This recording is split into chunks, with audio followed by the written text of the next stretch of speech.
देवियों और सज्जनों, जगदीश सोशल मीडिया नेटवर्क में आप सभी का दिल से स्वागत। प्रतिदिन के अनुसार प्रस्तुत करते हैं स्वामी वासुदेवानंद जी सरस्वती इनके अमृतमय वाणी द्वारा विष्णु सहस्त्र नाम प्रवचन। प्रथम नमन आपको। जय गुरुदेव। श्री विष्णु सहस्त्रनाम ज्ञान यज्ञ प्रवचन क्रमांक 462, श्लोक क्रमांक 61 और नाम क्रमांक 446। आज 25 अगस्त है और आज से अपने महामृत्युंजय महायज्ञ की पूर्णाहुति के ठीक 174 दिन शेष है। जय महामृत्युंजय महायज्ञ।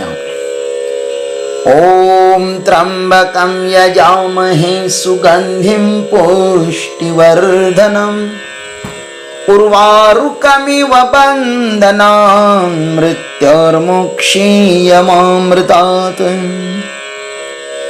सदाशिवसमारम्भान् शङ्कराचार्यमध्यमाम् अस्मदाचार्यपर्यन्तां वन्दे गुरुपरम्पराम्। नमः चिन्मयदेवाय तेजोमयाय धीमहि सुबोधानन्दरूपाय नमः पुरुषोत्तमाय च। शान्ताकारं भुजगशयनं पद्मनाभं सुरेशं विश्वाधारं गगनसदृशं मेघवर्णं शुभांगं लक्ष्मीकान्तं कमलनयनं योगिभिर्ध्यानगम्यं वन्दे विष्णुं भवभयहरं सर्वलोकैकनाथं। यज्ञ इज्जो महेज्यश्च क्रतुः सत्रं सतां गतिः सर्वदर्शी विमुक्तात्मा सर्वज्ञो ज्ञानमुत्तमम्। ओम महेज्याय नमः। ओम तत्सत्। इस संसार को चलाने वाले देवता इंद्र, चंद्र, सूर्य, यम, वरुण आदि ऐसे 33 कोटि देवताएं हैं और ये सब पूज्य ही है, आदरणीय ही है।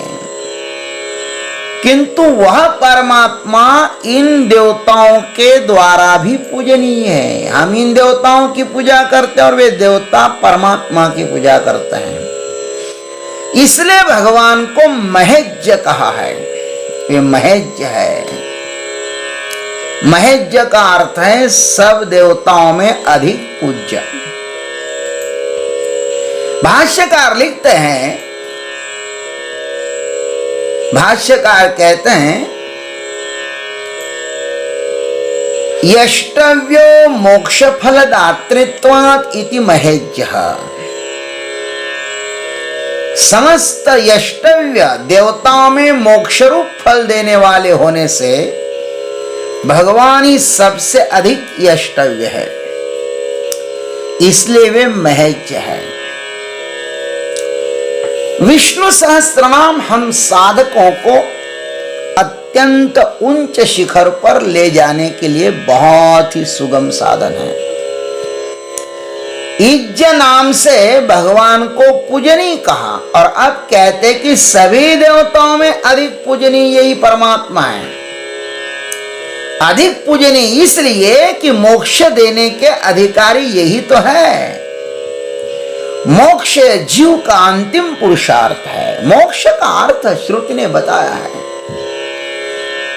मोक्ष इति च नित्यानित्य वस्तु विचारात अनित्य संसार सुख दुख विषय समस्त क्षेत्र ममता बंध क्षयो मोक्षः।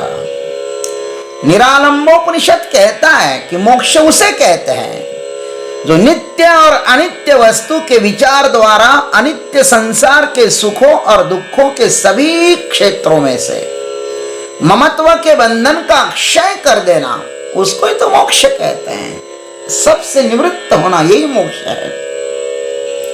ये पूरा संसार मोक्ष की ही यात्रा पर निकला हुआ है। ममत्व का अर्थ है सब बंधनों से छूट जाना। मोक्ष का अर्थ क्या है? सब बंधनों से छूट जाना। ममत्व का अर्थ है सबके साथ बंध जाना, और मोक्ष का अर्थ है सबसे, सब बंधनों से छूट जाना। इन बात को ध्यान रखना। एक होता है छूटना और एक होता है छोड़ना। अज्ञानी से सब कुछ प्रकृति छीन लेती है और ज्ञानी सब कुछ हंसते हुए छोड़ देता है। प्रकृति हमारा बचपन, यौवन, वृद्धावस्था और अंत में देह भी हमसे छीन लेती है, लूटती है महाराज। जो अज्ञानी प्रकृति के अधीन रहकर जीता है, वह मृत्यु से मृत्यु को ही प्राप्त कर लेता है। श्रुति ने कहा है, मृत्यु से मृत्युम गच्छति या इह नानेव पश्यति। और परमात्मा के अधीन रहकर जो जीता है, वह मृत्यु से मोक्ष को प्राप्त होता है। इस सृष्टि में दो ही चीजें हैं, एक है जगत और दूसरा है जगदाधार। जगत को सुव्यवस्थित चलाने वाले 33 कोटि देवता हैं। ये सब हम सृष्टि के रूप में हमारी रक्षा करते हैं। मानो ये सब इस सृष्टि के नियम हैं। जैसे भारत देश को चलाने के लिए अनेक नियम हैं, राष्ट्रपति से लेकर गांव के चौकीदार तक भारत सरकार के नियम चलते हैं महाराज। इतना ही नहीं, हम जिस जगह पर रह रहे हैं ना, वह भी सरकार के नियम से ही रह रहे हैं। इस कुटिया में मैं रह रहा हूं, लेकिन सब सरकार के नियम यहां पे चल रहे हैं। देखो, मैं जो इस विष्णु सहस्त्र नाम पर चिंतन कर रहा हूं ना, वह भी उस ईश्वर के नियम से ही कर रहा हूं।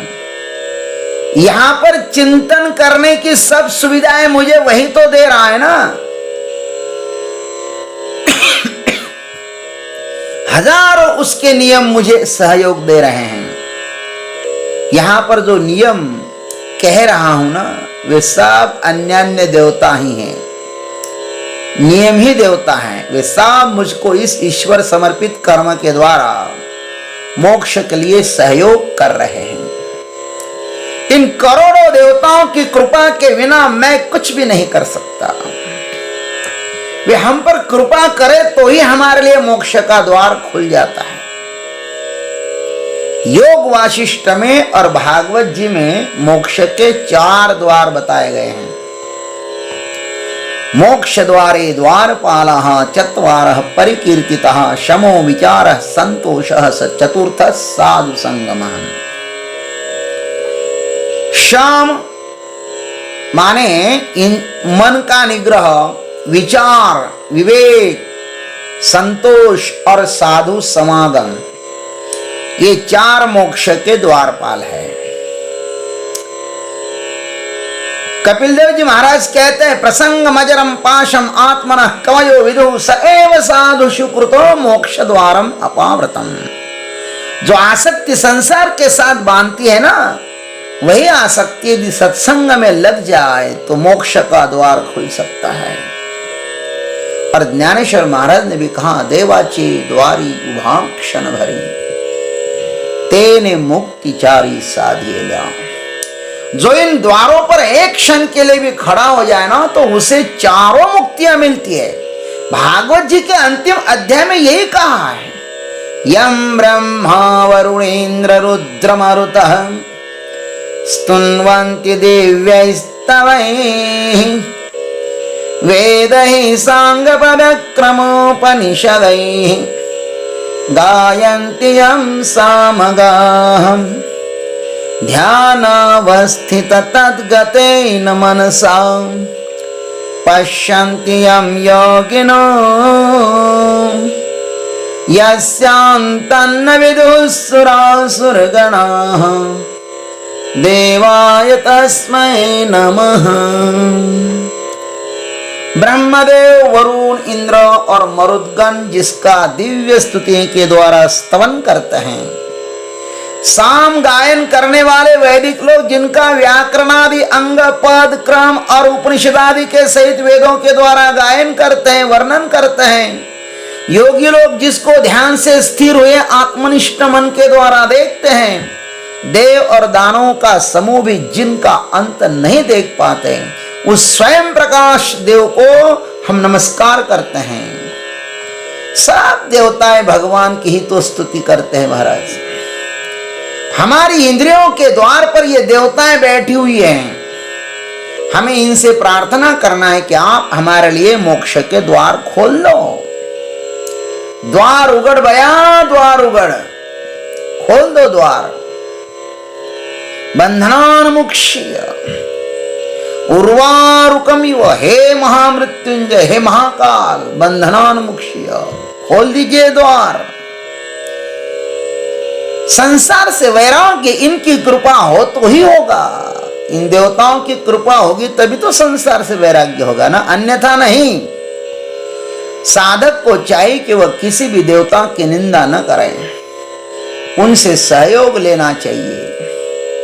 इनकी आराधना का फल भी हमें भगवान ही देते हैं। इनकी आराधना का फल हमें कौन देता है? भगवान ही देते हैं। गीता जी में तो भगवान ने स्पष्ट कहा है, यो यो याम याम तनुम भक्तः श्रद्धया अर्चितुमिच्छति तस्य तस्याचलां श्रद्धां तामेव विदधाम्यहम् सतया श्रद्धया युक्तः तस्याराधनमिहते लभते च ततः कामान मयैव विहितान हितान। ऐसा कहते हैं। जो जो सकाम भक्त जिस जिस देवताओं के स्वरूप का श्रद्धा पूर्वक पूजन करना चाहता है ना, उसे उस भक्त की श्रद्धा को मैं उसी देवताओं के प्रति स्थिर करता हूं, और वह पुरुष उस श्रद्धा से युक्त हुआ उस देवता की उपासना करता है और उस देवताओं से मेरे द्वारा ही विधान किए हुए उन इच्छित भोगों को निस्संदेह प्राप्त करता है। फल देने वाला भी मैं ही हूं और उनके प्रति श्रद्धा और विश्वास बढ़ाने वाला भी मैं हूं, ऐसा भगवान कहते हैं। फल देने वाला परमात्मा ही है। जैसे केंद्र शासित राज्यों का वेतन केंद्र सरकार ही देती है, वैसे ही सब साधनों का फल देवताओं को निमित्त बनाकर परमात्मा ही देते हैं। इस संसार का सबसे उत्तम फल है मोक्ष, अतः सब देवताओं को मोक्ष ही मांगो। वे हमारी तरफ से परमात्मा को विनंती अवश्य करेंगे, उनसे मांगो तो सही। हम प्रत्यक्ष परमात्मा से भी मोक्ष की कामना कर सकते हैं, किंतु इन देवताओं का निरादर करके नहीं। गांव का सरकारी चौकीदार भी, ध्यान रखना, गांव का सरकारी चौकीदार भी हमारे लिए राष्ट्रपति का द्वार खटखटा सकता है और रोक भी सकता है। इसलिए सिया राम मैं सब जग जानी करो प्रणाम जोर जुग पानी, इस सूत्र को हृदय में रखते हुए पारमार्थिक यात्रा करने से हमें महज परमात्मा मोक्ष दे सकता है। इसलिए महज भगवान की सदा सर्वदा उपासना करो और इसमें ही हमारा कल्याण है। ओम तत्सत। जय गुरुदेव, जय जगदीश्वर, जय जय महाकाल। अभी आप सुन रहे थे स्वामी वासुदेवानंद जी सरस्वती इनके अमृतमय वाणी द्वारा विष्णु सहस्त्र नाम ज्ञान यज्ञ प्रवचन का अगला भाग लेकर कल सुबह फिर उपस्थित होंगे। हरिओम।